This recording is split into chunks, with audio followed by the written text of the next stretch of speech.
All right. Hey, everyone. Welcome back. So today we're taking a deep dive into something you guys specifically requested, the psychology behind information systems work.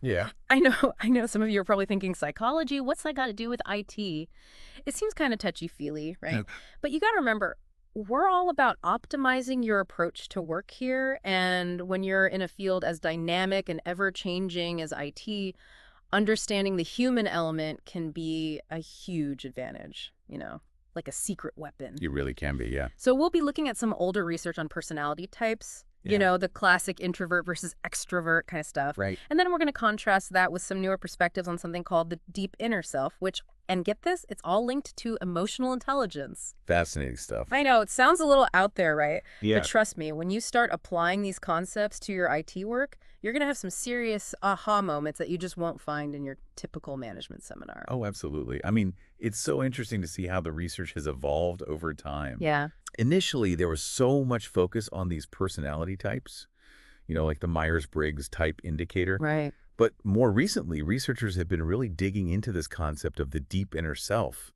and how it impacts emotional intelligence. Okay, so let's start with the basics. Sure. Myers-Briggs, most of our listeners are probably familiar with it, but could you give us a super quick rundown, just the basics? How does it apply to IT work? Absolutely. So you got your four basic dimensions, right?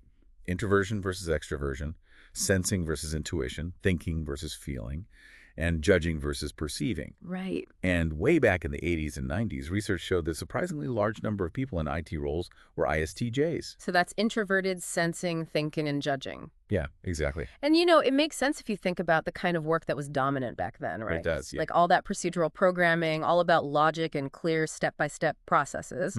It wasn't exactly, a very free-flowing brainstorming type of environment. Exactly. ISTJs, they often thrive in those structured environments. Right. They love to just dive deep into the details and make sure everything is perfect. Yeah, but even back then, not everyone in IT fit that ISTJ mold. Oh, of course not. There's always variation. Yeah. In fact, one study I came across, they actually highlighted this with an anecdote about two programmers. Okay. Both of them were introverted, sensing and thinking, but one was a judging type and the other was a perceiving type. Interesting. So even a slight difference in just one dimension can lead to totally different work styles. Huge. It is. So the ISTJ programmer, he preferred to just focus on one task at a time. Right. Working through it meticulously until it was completely finished. Makes sense. But the ISTP, on the other hand, he thrived on juggling multiple projects, switching back and forth between them as needed. Wow. So even with 3 out of 4 dimensions being the same, Right. their approach to work was totally different. Exactly. And that's why understanding these personality types can be so valuable, especially when it comes to teamwork. Yeah, makes sense. Like imagine you're an ISTJ programmer and you're leading a team full of those more flexible multitasking types. Oh, there's going to be some friction there. Right? Absolutely. You're going to run into some serious communication issues if you don't understand where they're coming from. Big time. Yeah, so knowing your own personality type can help you figure out what your strengths are, but it can also help you figure out how to communicate and collaborate better with people who might approach things a bit differently. It's like a cheat sheet for better teamwork, huh? Exactly. But Myers-Briggs, that's not the only personality framework out there, right? No, it's not. There are actually quite a few. Yeah, you mentioned the Enneagram earlier. Right? The Enneagram. So what's the difference? How's that different from Myers-Briggs? Well, Myers-Briggs, it mainly focuses on how people perceive the world and how they make decisions. Oh, okay.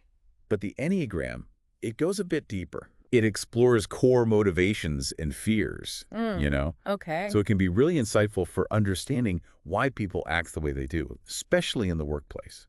So it's less about how you approach a task and more about what drives you to do the task in the first place. Exactly. You got it.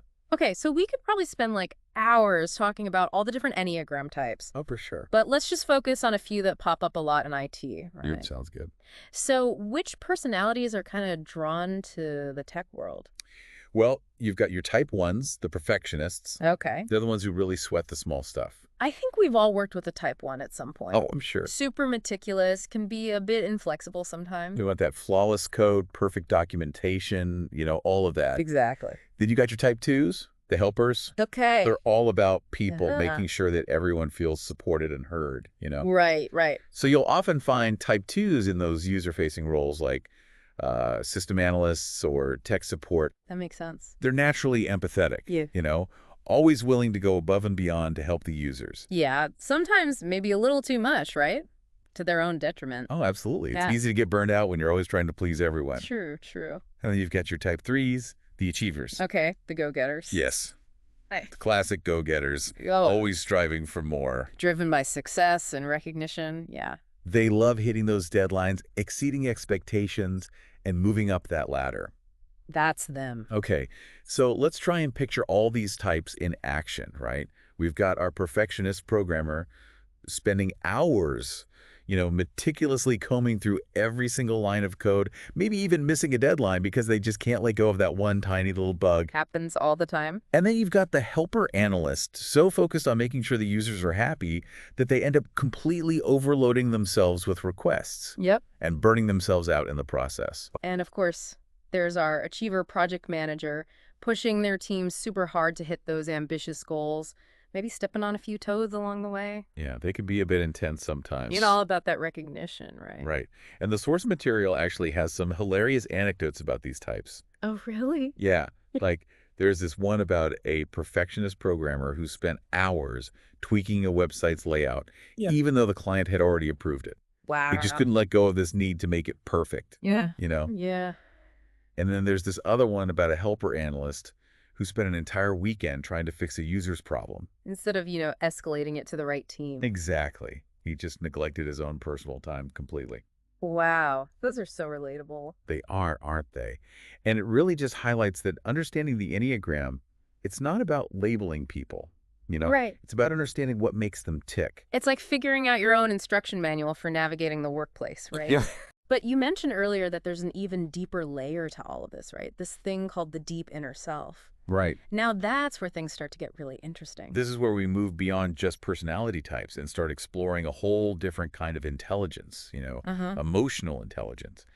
And research actually suggests that tapping into our deep inner self could be the key to unlocking it. Okay, now I'm intrigued, but I'm also a bit skeptical. That's understandable. How does this inner self stuff translate into better IT performance? I mean, this is a field that's all about logic, code, systems. I know, it can seem a little strange at first, right? Like it does, yeah. Like a bit woo-woo, Yeah, especially for us tech-minded folks. exactly. Yeah, but think about it this way. Most IT professionals, they kind of operate from a very, intellectual problem-solving place, right? Right. We're like constantly analyzing, strategizing, troubleshooting. Mm, But what if there's like another level to tap into? yeah. A source of energy and resilience that can actually enhance all those skills we were talking about. So it's not about abandoning logic altogether. No, not at all. It's about adding another dimension to it. Exactly, yeah. The source material, it actually uses this analogy of a two-tier model of consciousness. Okay. So the first tier, that's that intellectual, analytical mind, the one we're all so used to. Yeah, that's our comfort zone. Right.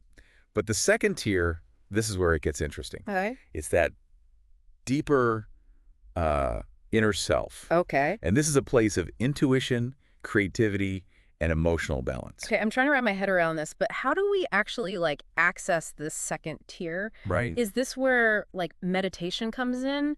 Because I gotta be honest, the thought of a bunch of programmers sitting around chanting before a sprint meeting, it seems a bit, I don't know. Yeah, a little incongruous. Yeah, a little bit. You're definitely not alone in feeling that way. But, the source material, it actually mentions this growing trend of companies having meditation rooms. Really? Yeah, especially software development companies and stuff like that. Huh, interesting. Yeah, and it's not even just about stress reduction, So it's more than just taking a break to chill out for a few minutes. Exactly.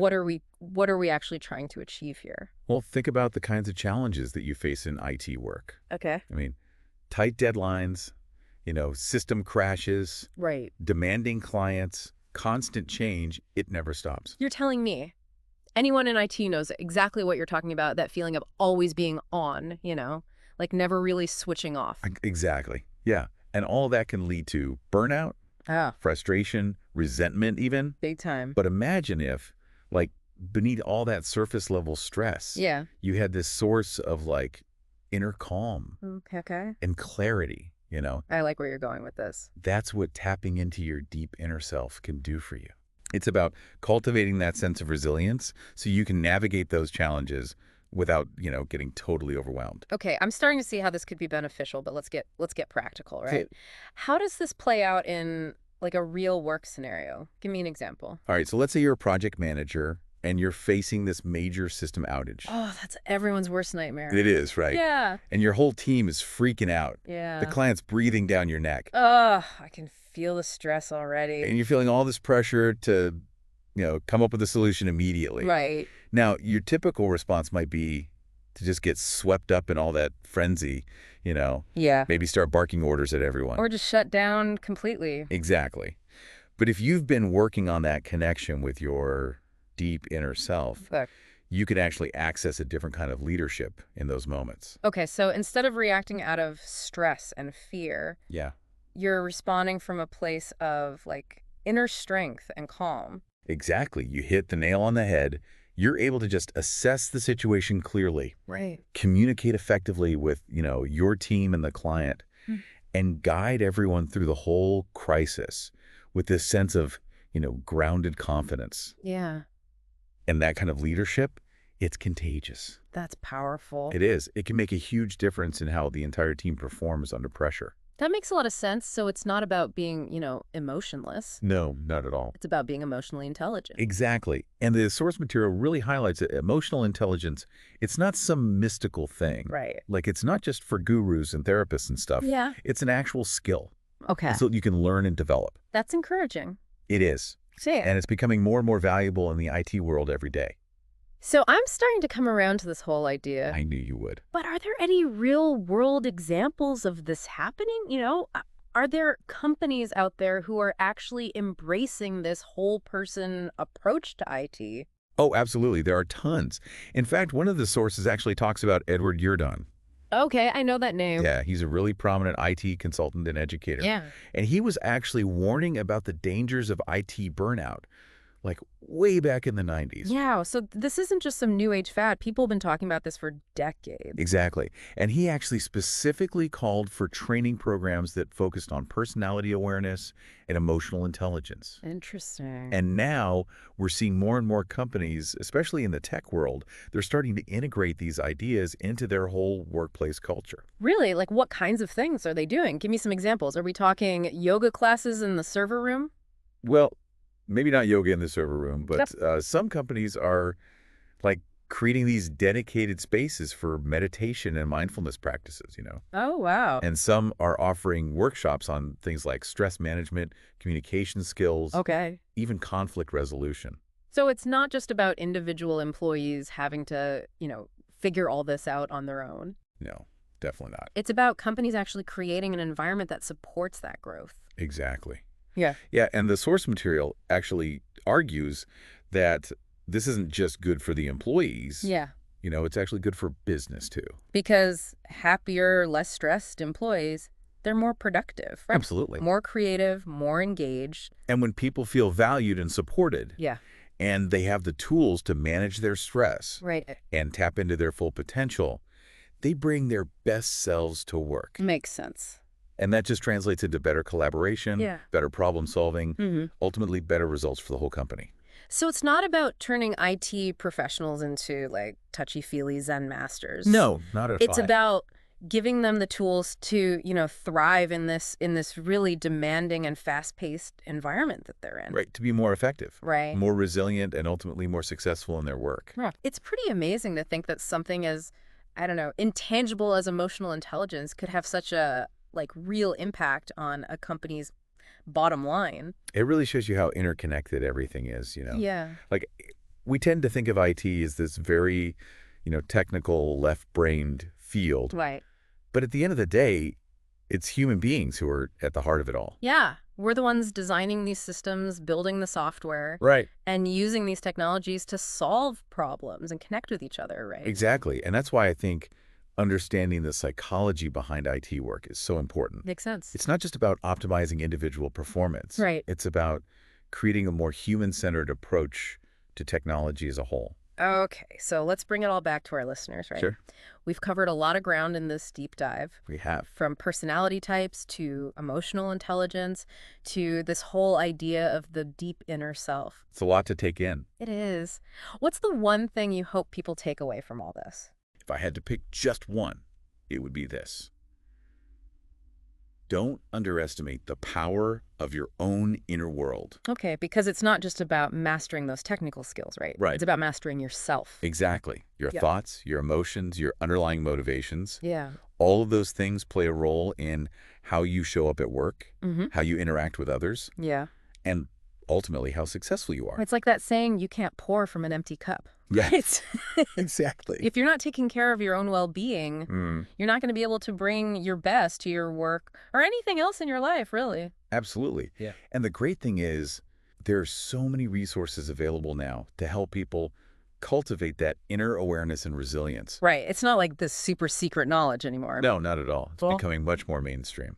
So where would you recommend our listeners start? Like if they're feeling inspired to explore this further, what's a good first step? I think a great starting point is to just become more aware of your own inner landscape, like Yeah. what are your patterns of thinking? Yeah. What triggers your stress response? What are your, core values and motivations? And there are a lot of tools out there to help with that. Yeah. Tons. Like we talked about personality assessments like Myers-Briggs and the Enneagram. Right. But there's also things like journaling, meditation apps, Yeah, lots of options. even working with a therapist or coach. And it doesn't have to be this huge time commitment, Yeah. Right. Even just like 5 minutes of mindful breathing each day can make a difference. It's about finding what works for you, right? Yeah, and making it a consistent practice. Exactly. And as you become more in tune with yourself, Yeah. you'll naturally start to develop that greater emotional intelligence, Makes sense. You'll be more self-aware, more empathetic,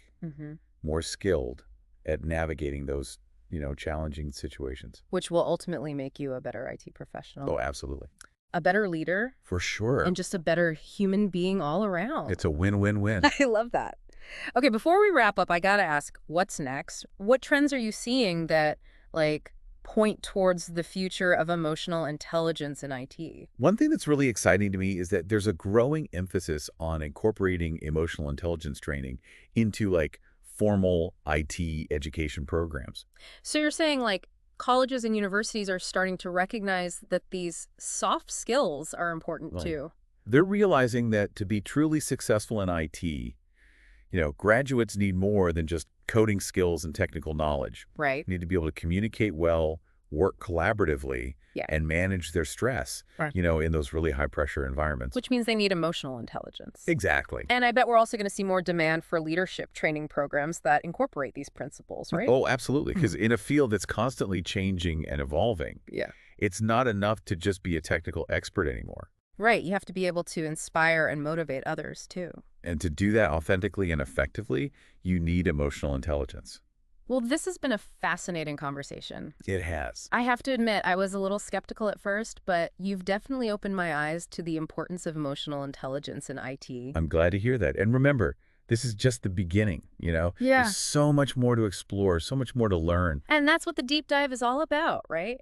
Diving deep into these complex topics and coming out the other side with new insights and perspectives. Absolutely. So to our listeners, I encourage you to keep exploring this for yourself. Yeah, because as we've seen today, the more you understand about yourself and the people you work with, Yeah. the more effective, resilient, and fulfilled you'll be in your IT career. And who knows, maybe one day we'll even see emotional intelligence as a standard requirement on those IT job descriptions. Wouldn't that be something? It would. Until next time, keep learning, keep growing, and keep diving deep.